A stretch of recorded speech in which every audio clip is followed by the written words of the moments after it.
Kompas Pagi masih menemani Anda, Saudara. Kali ini di segmen Ulas Kompas bersama saya Fajri Satrio, kita akan melihat berita apa saja yang diterbitkan oleh harian Kompas di hari Selasa 27 Februari 2024. Dan apabila kita melihat di awal atau di halaman muka harian Kompas untuk edisi Selasa kali ini, ada sebuah foto di mana foto ini mengenai suasana rapat kabinet paripurna yang dipimpin oleh Presiden Joko Widodo di Istana Negara, Jakarta pada Senin kemarin. Dan sidang kabinet perdana pasca pemilu 2024 ini diikuti hampir semua anggota kabinet Indonesia Maju.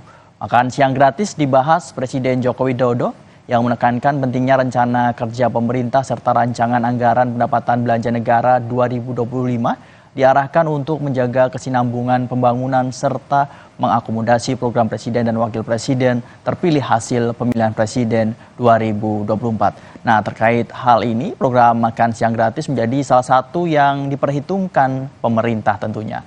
Dan selain itu juga apabila kita melihat lagi di halaman muka, ada judul besar di mana defisit gaji warga bayangi Indonesia Emas 2045. Dan di sini juga ada grafis yang mungkin juga Anda bisa baca, Saudara, di mana defisit gaji warga bayangi Indonesia Emas 2045 yang di mana cita-cita Indonesia yaitu Indonesia Emas 2045 ini dibayangi terjadinya defisit pendapatan warga calon kelas menengah dan kelas menengah usia 17 hingga 40 tahun. Situasi ini terjadi karena laju pengeluaran dua kelompok warga ini lebih besar daripada pendapatan mereka di tahun itu. Defisit gaji ini bisa menjadi dan melanda sekitar 69 juta warga dan mengganggu pencapaian Indonesia Emas 2045. Tim jurnalisme data harian Kompas mendapatkan fakta ini dari pengolahan data pengeluaran Survei Sosial Ekonomi Nasional 2021 yang pendapatan survei Angkatan Kerja Nasional ini pada 2021 serta garis kemiskinan sepanjang 2011 hingga 2014 dan 2021. Ketiga data ini bersumber dari Badan Pusat Statistik, Saudara.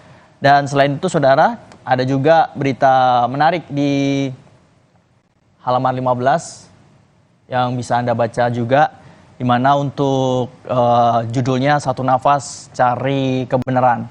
Dua buku karya Budiman Tanurjo, Wakil Pemimpin Umum Kompas, ini mengajak pembaca untuk mencari kebenaran di tengah tantangan tak ada hukum yang tertinggi dalam bidang jurnalistik kecuali menyampaikan kebenaran. Dua buku karya Budiman Tanurjo ini memang mengajak pembaca untuk mencari kebenaran di tengah tantangan dan pers yang selama ini dikonstruksikan sebagai pilar keempat demokrasi berada pada posisi tidak mudah, Saudara. Bagi sebagian orang, pers saat ini bukan sebagai sarana untuk mendapatkan kebenaran faktual, melainkan sebagai kebenaran keyakinan. Padahal kebenaran yang diungkap pers dilakukan dengan cara menguji informasi dari manapun, kemudian disajikan kepada publik.